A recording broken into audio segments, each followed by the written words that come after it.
to the All the Hats We Wear podcast. My name's Scott Snow, and I'm your host. And this podcast is about creating your own audio journal, which you would do a dictation every night. And during the day, you do your creative snippets where you jot down anything that's interesting or unusual thoughts that you had during the day, which I have plenty. And then you do your dictation, and then the next step would be to just jot down some bullet points, so then you can kind of refer back to your journal entries if you want to listen back to them. And this has been a game changer for me, this audio journal, because I could never keep up with a daily journal if I was writing by hand in a notebook, which I do enjoy, or typing, which I don't really enjoy very much. And I always find, if I can, I will find a way not to be typing on the computer, because I feel like my creativity goes way down and I'm really kind of wasting my time when I'm doing that. So that's why I really have made this big move to audio. Audio whenever I can do it. If I'm studying for a presentation, I'll put it on audio, everything audio. I mean, it makes sense for me. I'm a musician, so I'm an audio-oriented person. But hopefully that'll work for you. Now, the next part of this program, this All the Hats We Wear system, after starting your audio journal, in the free book that's on my website, you can check out the PDF at allthehatswewear.com. There are actually, 5 chapters? The first one is about starting your audio journal, and the second is to get to know your roles, so all of the hats that you wear. And this is a huge part of this system, identifying the different roles you play or the roles that you should be playing, that you're not, that you could have these little placeholder roles, and thinking big and really kind of just expanding where you're at by thinking about the future and what do you want to do, and kind of visualizing yourself being those different roles in the best way possible. So that's the focus of this podcast overall. Also, I was saying the different chapters in the program. The second one would be the roles, and then getting to know your goals. I espouse 4 different types of goals. And then this is something that I'm just kind of tinkering with now, is the mission and the mini mission statements. And I'll be talking about my new take on mini mission statements in today's episode. And then also unleashing your creativity and all of the different ways. One of them is how to do creative projects in a 7-stage system to really multiply your creativity and tap into all of your inner resources. My style on this podcast is really to kind of bounce around to different ideas. I do have my little cards, my 5x8 index cards that I prepare. And with just some talking points, again, I kind of approach the podcast like I would my audio journal. Have my ideas, my bullet points to go off of and riff off of, and then I just blab away. So that approach works for me because I got a lot on my mind. And so I'll be going through a lot of different ideas I have for this episode. And one of them is the Olympics. We just wrapped up the Winter Olympics. To be honest, I didn't get to watch a whole lot of it. But I did get to see Alyssa win the gold for women's figure skating. And, just like pretty much everybody, I was just wowed by Alyssa and her performance, her peak performance state and her attitude about performance, and how she kind of quit, a couple years ago and just basically got a new team, including firing her dad, which must have been really difficult. It took a lot of courage to do that. And, she really kind of taps into this flow state. If you've ever read the book Flow by the Hungarian psychologist who pretty much created this flow state idea of being in the zone, or, an optimal experience, a mental state of total immersion where action and awareness emerge as one. And his name, let's see if I can pronounce it, Mihai Csikszentmihalyi. So that's the flow state. And you could just see in her performance, it was just completely different. She was more elegant, more at ease. And her being that way translates to the audience feeling that way. And you're not feeling stressed. You just can enjoy the performance. And that was her goal, is that she wasn't focused on the medal at all. Her focus was having the stage to share her beautiful art with an audience. So really inspiring. Speaking of flow state, and something that I like to emulate is I watched a little bit of a clip of the movie Zoolander, and Jerry Stiller's in that. That's Ben Stiller's dad. And he was on Seinfeld way back. And just the guy is so funny and so smooth in his deliveries, his phrasing. There's no stumbles, there's no pauses.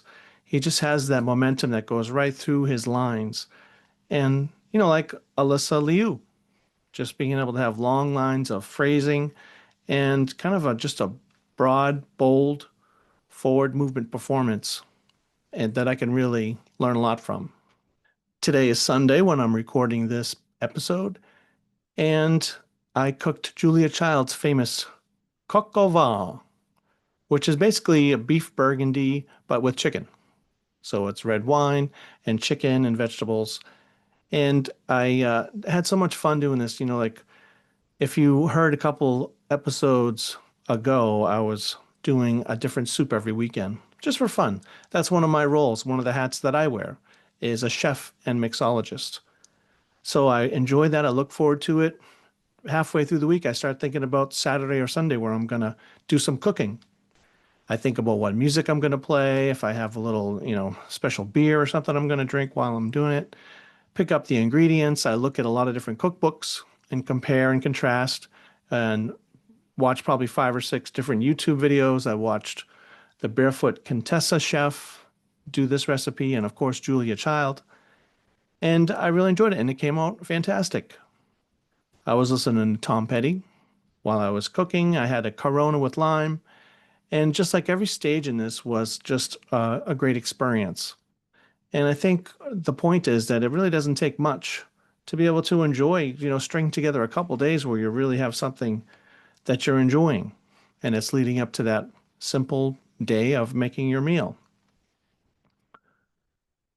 Also, now I can share, I have some friends on social media and work that I, compare soup stuff and cooking recipes, and it's just a lot of fun. So, what's a way that you can start to bring to life some of the different hats that you wear that might be lying dormant right now? I really want to have a relationship with the local butcher. Don't get the wrong idea. For my cooking, there's 2 points to this little excerpt I'm doing right now. One is that is a fantastic creative snippet to write down to audio journal about. I want a relationship with the butcher because it kind of has that double entendre and it catches your eye, whether it be a blog post or a social media post for a hook. But I think that's an important approach for your journaling, is to think like a writer. Write down something that kind of sounds interesting to grab you. Like that'll inspire you. That gets the blood moving. And that's good for your journal. I do find that's one thing about sitting down and writing. You can only write so fast. But when you're talking, you have experiences that are happening to you, emotions that are coming faster than I could move my pen or type, for sure. I think you can speak about 5 times faster than the average typing or writing, so at least 4 or 5 times. I started to think that I would love to have the author of Game of Thrones write my journal, George R.R. Martin. I love the way he writes. You can just experience everything he's talking about. You can hear the horses neighing and the sound of the leather on the horses and the knights and princesses, and you can just everything comes alive. And I would love to have someone like that be able to write. But since I can't, I'm doing my audio journal. But this is also an example of having fun with a simple idea, like preparing dinner. And I could see myself, being retired and just focusing on, what am I going to make for that dinner? I'm going to get some fancy mushrooms over here. I'm going to get, I don't know, a lobster or a pot roast over there. And preparing that dinner. So making it really easy for you to have a success. Simple things. In terms of all the hats that I wear about 22 hats. That sounds overbearing, but really it's really just the different little categories that I feel are important for me to focus on. As much as I can. Obviously, you can't focus on 22 things or however many roles you have. You can't focus on them all the time, but you have them there, and it's always something to continue to chip away at, like a sculptor sculpting that great work of art. You need to remove pieces and clarify. And that is really the approach. It's the cultivating of these different hats that is really enriching. An example is I like going to the Salvation Army and the thrift shops, and my sons like to do it as well. I get the habit from my mother, really loves the thrift shops. So yesterday I went and I got 5 books. Well, you buy 4 and then get 1 free. One of them is this magic encyclopedia, all different magic tricks. Because at work, I am a music therapist at a psychiatric hospital, and I work with teens, and that's been a great way to get in with them is to do a little magic trick, in addition to do some music. So I figured that could broaden that, so that reinforces my music therapist role. And I got this book about writing memoirs. It's called Naked, Drunk, and Writing. I do have a writer role, so that can help me there. Picked out a leadership book by Doris Kearns Goodwin. It's about past presidents and their leadership skills, so that's always interesting to me. I do have a role as professional speaker, so I got a TED Talk, how to create your own TED Talk. And I like Gary Vee too, so this would be my like business planning role, marketing, social media type of role. And he's really good too. So that's how in just it probably was $11, and you can make progress on 5 different roles. I seem to never get tired of talking about journaling. And I remember talking with a coworker long ago, and this person was saying that they do write a journal, but she was concerned because she read her journal from like 2 or 3 years ago, and she was writing about the same stuff she's writing about now. Like she feels like she hasn't gone anywhere. She's just doing the same stuff. She's in a rut. And, this is partly, I think, probably from her focus on journaling. Maybe she's not getting granular enough. She's not coming up with those creative snippets where you're actually start to train yourself to look for these little, minute, interesting things that are different from each day. And if you don't do that, then every day looks the same. Another part in the book that I talk about is identifying your passions, hobbies, and interests. And you do that right before you create your role list, because your passions, hobbies, and interests often can become your roles. So, your passions, hobbies, and interests, this is where you try new things, you take on new opportunities. These are all really important. For roles, trying on new hats. Maybe you move into a deep dive, and maybe you just learn quicker that you don't want to go in that direction. And then you say, all right, now I know that doesn't work. I go in this direction. But if you don't take those strides, then you stay in the same spot you're in for years on end.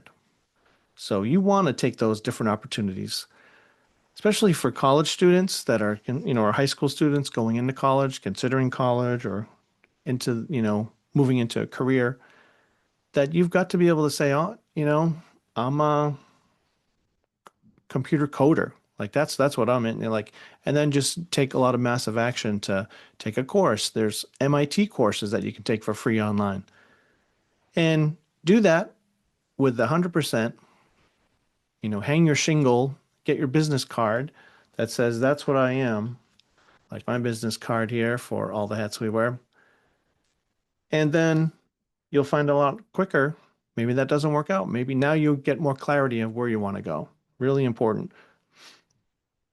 I was doing my bullet points from a past journal in February of 2019, because now that I have my system, I'm still going back in time. I've done this audio journal for 7 years straight without missing a day, but I haven't done the bullets, listening back to the dictation and then jotting down the bullet points, kind of in a paragraph form. Like I'll write the date on a blank piece of paper, and then in a kind of a paragraph with these little quick little phrases and a comma between each one. So you can look at a glance and just go, oh, I remember this event and I want to hear more about it. So I'll listen to the original audio recording.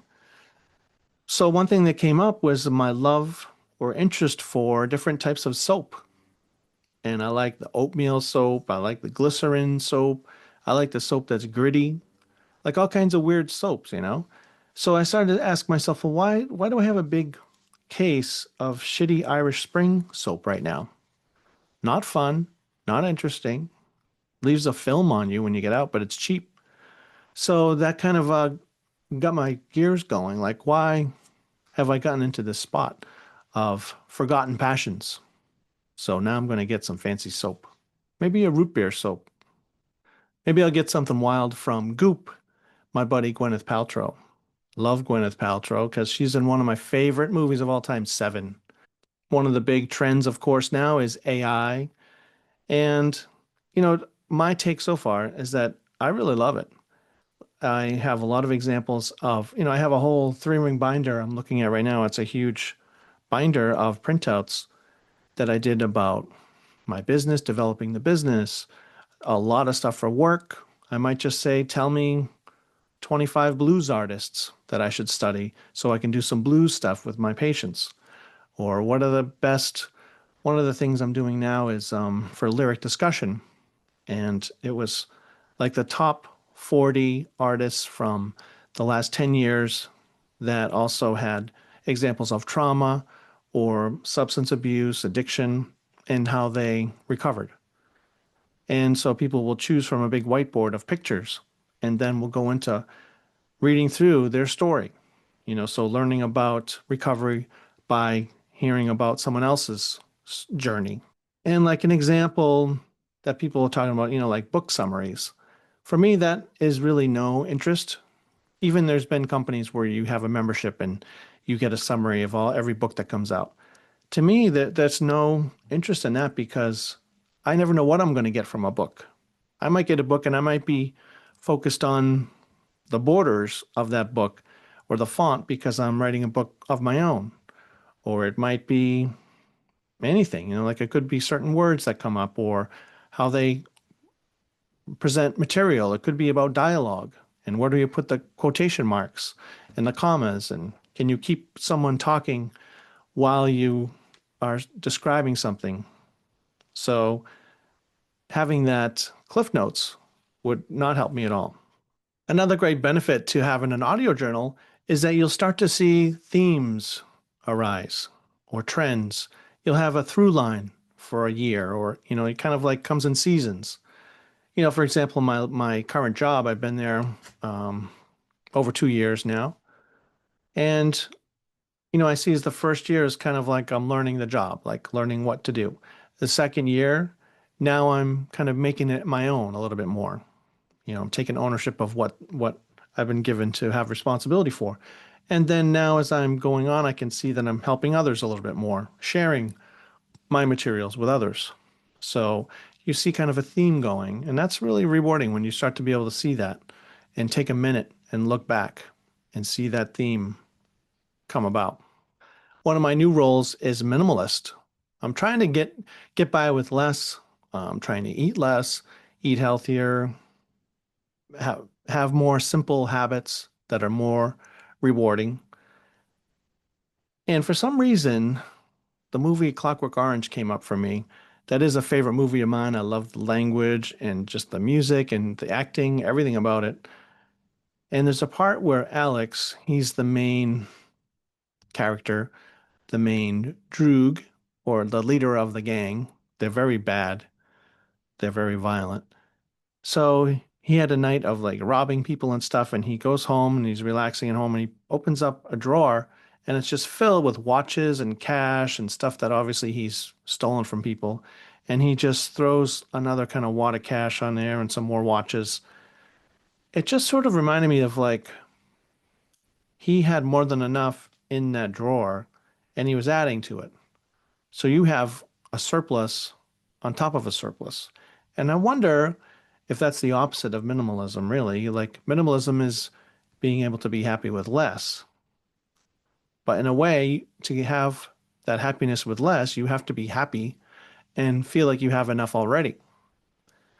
So it's just kind of an interesting paradox that I'm thinking about as I'm assuming this new role of minimalist. Maybe it's saying goodbye to the capitalist, maximalist version of myself and saying hello to the minimalist. I don't know. I'm even starting to think about next Halloween. Last Halloween, I did a 100 movie a day, no, 100-day countdown with one horror movie a day for Halloween. And, I missed a couple days, but I was pretty good about that. What I want to do next year is make it less. So maybe this is the minimalist role in me that's having an effect on a different area of my life, which I like. Maybe 30 minutes a night with the lights out. So not doing work or getting stuff done and having the lights on and having the movie on in the background. Having just a shorter span of time. So maybe it takes 2 or 3 nights to do one movie. But also read up on the movie, find out some of the history and all the meaning. I do that a lot with AI with my lyric discussions because I can only derive so much from the lyrics myself from my own listening. But AI just types out all of these themes and things to consider that I never thought of. So I'd like to do that with film and do the same thing. And I would like to do the same with music. I want to get back into listening to jazz and classical, but I do find the need for the information. That makes me more passionate about it. When I engage my intellect along with the experience of consuming it, then it really has a different effect, more magnified effect. Since I am a music nut, I have memberships to iTunes and Spotify. And I find one of the big differences, and it's kind of a deal breaker, is that Spotify only allows you to change the volume with your setting on your phone. Whereas in iTunes, they give you that sliding thing, which you can really be more specific. Because when I'm listening to music, and I do listen to music all the time when I'm doing creative work, especially like working on the book, I always have Pink Floyd on. Pretty much just them. But it has to be the right volume. If it's too loud, then I'm thinking about that and it's distracting me. The best volume is when I just set it a little bit low, very low actually, and then I realize 2 hours have gone by and I'm still chipping away and working very diligently, but I have the music on. That's the best. But Spotify, it's either it's too loud on this, setting 4, and then you put it to 3 and it's too quiet. I don't like that. Spotify needs to have that little slider. Do you listen to music? What's your system? What do you listen to?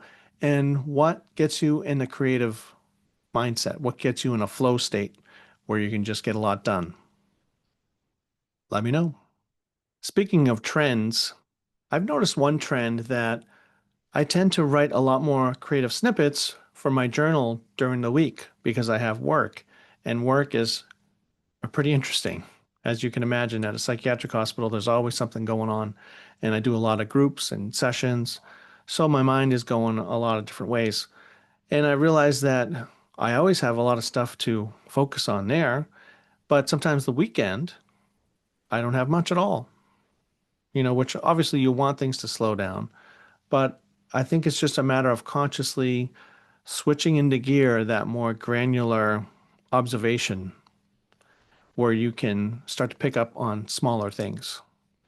And I wonder if this is what it's like when you retire because you don't have your job anymore. You don't have all of the responsibilities and everything, the purpose and all that. And then you have the risk of having every day just be gray and being the same, not really having a reason to get up and get out of bed. So whenever you want, you can up your focus your lens into a smaller zoom in. Zoom in so that you can see more, and then you'll be able to write more in your journal. I remember talking to a social media expert But she was telling me that her sisters, they get together and they are very close, and they were talking about journaling. And at one point, they had some margaritas, and they were saying, if I ever die, if I just drop dead, they made each other swear that they would go over to their house and like burn their journal, get rid of their journals. And that is a good question. Like, if you're dead, what happens now with your journal?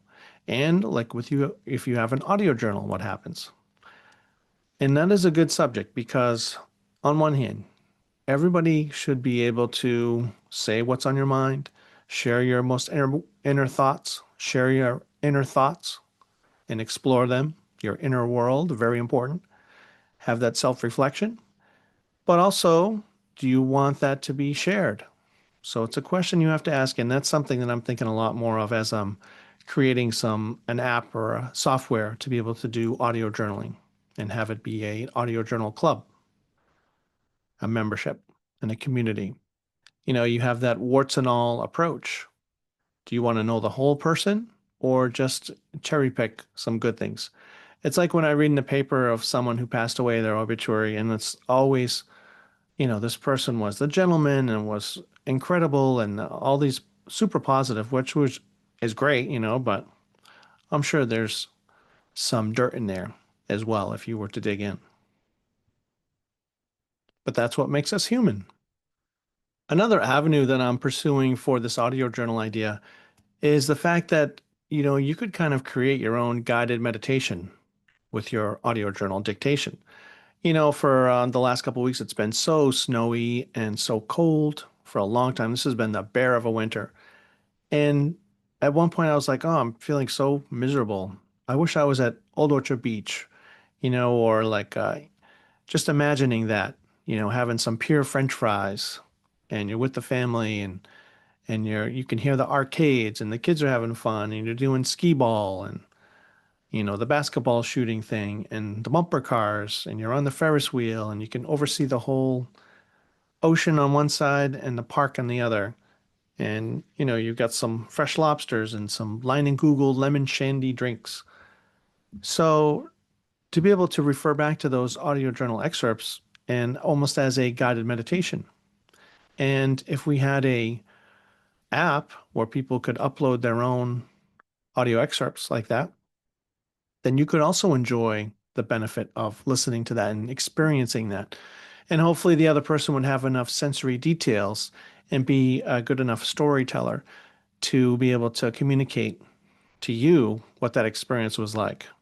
Whether it's positive or negative. Maybe you want a good cry and hear about a breakup or a difficult time or overcoming something, then that would be all there for you. So it's just sort of an interesting avenue I'm pursuing. Let me know your thoughts on that.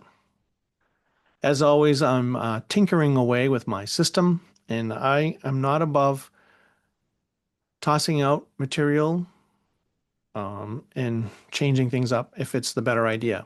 That's what I love about this system. I'm not afraid to do that.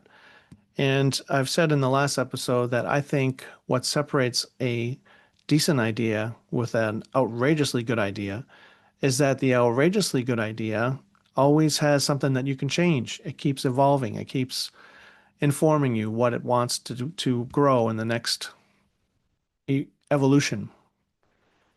So here is what I'm thinking about now for the color words. That's where you basically, when you're reading or listening to books, reading the paper, that you jot down interesting words, uncommon words, new vocabulary. They don't have to be fancy, long, long words. In fact, those are my least favorite words.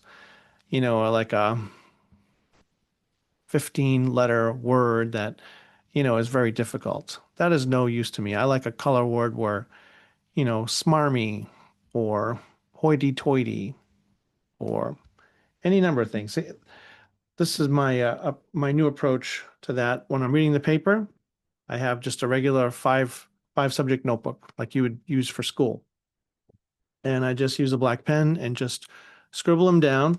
As I'm reading the paper, a little example: immobilized by anxiety, languished, no shortage of, something to crow about, years-long relationship with, she demurred when asked if, spooked people into submission, lives in exile, livid with the police, a hard sell, underscore just how, blew a hole in, concocted a scheme. Just interesting little phrases that I could use. So what I'm going to do is make a goal for myself just to read through those maybe every day for a couple minutes, 2 or 3 minutes. And that helps me hover over those new words and maybe I'll naturally, organically put them into my own writing. Now, the next step with the color words was that I was for a long time taking 10 color words and then putting those, I had to cram those 10 words or phrases into a story I was writing. So it might be a thread. And I actually have a whole bunch of ideas that I like to practice writing. I'm a sort of an amateur fan fiction writer. I have stories about Martha Stewart, being badass, and the Joker, Jaws, Rhea, Rep- Rhea Ripley, the female wrestler, as a superhero who's kind of like a Dexter who seeks out the bad guys and rights wrongs. I like that. Harry Potter characters, Game of Thrones, Paris Hilton being a jet setter and just getting into trouble all around the world. That's one of my themes. Also, what I call the Roly Poly Club, which is like an amateur strip club. So no matter what shape you're in, what your body, you can go there and be a performer. Like a so you can have fun. Also, Kamala Harris in my story is now a 007 agent in training. So she's learning all of the things that you need to be a international spy. So she's on the road doing that. So I like that. It really keeps my imagination, my creativity flowing, I think. And now I feel I can just write stories and not have to be hobbled by having that strict rule of I have to include these 10 completely unrelated color words into my story. You really got to kind of cram them in there. I just got tired of that. So now I can just really focus on my dialogue and the story. I'll do like what I'm doing now is more outlining of the plot. So maybe in 1 week, every day I write a little bit, maybe 3 pages, 2 or 3 pages, and I'll have one episode, one chapter for the whole week for one thread. Whereas before I did one thread a day and I always switched it up. So curious to see how that goes. The other big change that I'm making with the book is I always had mini mission statements. First, I would have you identify the different roles you play and the different hats that you wear. Then the next step would be to identify your mission for each one. But as I focused more and read a lot more about it, I realized that I think I was a little bit wrong. With a mission really is what you do. It's the roadmap, for a mission statement for a company. The purpose is more of the why and the feelings you get, why you do it, why is it important, values related. And then the vision is what does it look like when it's all completed, the end picture. So I was really saying a mini mission statement when I should have been saying a vision statement. So I think I'm going to make that change. So a vision statements, a mini vision statement for each role. And here's an example of one. I do have a role of visionary. So here's my new approach to writing a little vision statement, mini vision statement for that role. I'm a visionary. I'm the Incredible Hulk, smashing through limiting beliefs and obstacles. The sky's the limit. I think big because I'm a lighthouse and beacon for the world. This is my blank role. I haven't figured out what to put for that last part. But the format is that you start with just stating the role. I am a blank. I am a visionary is the role. And then if you were to imagine you at your best, doing your best in that role in the future without any limitations or, restrictions, what would that look like? What's the vision of that? You being your absolute best in that role. Maybe I do have a role of philanthropist. Although I haven't contributed much money, I can contribute time, I can focus on it, I can get better at it, and I can work towards that. But what would that look like if I was the ultimate philanthropist? Now that gets me excited thinking about that being, being super helpful to worthy causes and making real impact, being like a Bruce Wayne. That's awesome. So that really gets my wheels turning. That inspires me. Whereas if I'm stuck in where I am, there's no point. When you start thinking, oh, I'm like Bruce Wayne here in that role, and this is what it looks like, that gets you going. So that's the key, is to think about yourself, doing your best in your best self, even better than that. Like think big, like make it Bruce Wayne-ish. So that's the change that I made. Mini mission statement switched to vision statement. You're meant to do great things. The All the Hats We Wear system will give you the roadmap you need. See you next time.